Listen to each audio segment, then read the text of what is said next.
بية عبد اللطيف بابا أحمد، لكن هل بإمكانه نيل الشهادة الذي حرم منها الراسبون المتهمون بالغش في امتحان شهادة البكالوريا؟ أم أن الهتافات التي تعالت بها حناجر المقصيين ستجعله يخسر الرهان ويتقلد رتبة الإخفاق التي تلبست الوزير السابق أبو بكر بن بوزيد على مدار 17 سنة؟ احنا طلعنا 9 تلاميذ واثنين أولياء تلاميذ، هضرنا مع المسؤولين ديال الوزارة، ناقشنا معاه هكذا، قلنا له الحلول تاعنا، قالوا لنا روحوا ديروا إعادة النظر فردي. وشنو إعادة النظر؟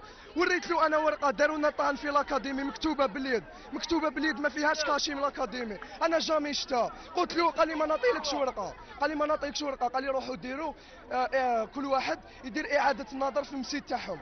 هما حيدوا فاكونس، انا وين ندير اعاده النظر؟ انا في عمري 19 يحوزوني انايا، كاع محاوزين لهنا. المقصيون حملوا الأساتذة القائمين على الحراسة مسؤولية جرهم للغش، وطلبوا الوزارة بإعادة النظر في قرارها. احنا الماده اللي جوزناها فلسفه، حنايا اصلا كي صرا هذاك المشكل قالوا لنا اللي كانوا يعسونا، قالوا لنا باللي كوبي وحنا علينا الباقي، حنا جينا نمدوا الوراقي فارغين، قالوا لنا لا كنت تمدوا الوراقي فارغين نديروا لكم كاع زيروات، قالوا لنا اوبليجي لازم تعمروهم، ومن بعد تيك مور ظهرنا يقولوا لنا حاله غش.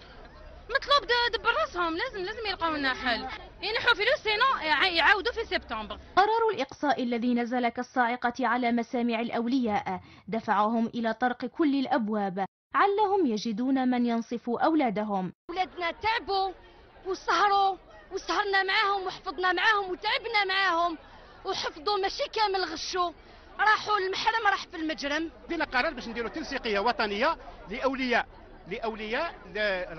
تاع لي كونديدا لوكاليوباك. القوة التي وجهت بها مظاهرة المترشحين المقصيين من شهادة البكالوريا من شأنها أن تزيد من حدة التوتر القائم ما لم يخرج الوزير بقرار قد يخمد انتفاضة ضحايا عبارة حالة غش.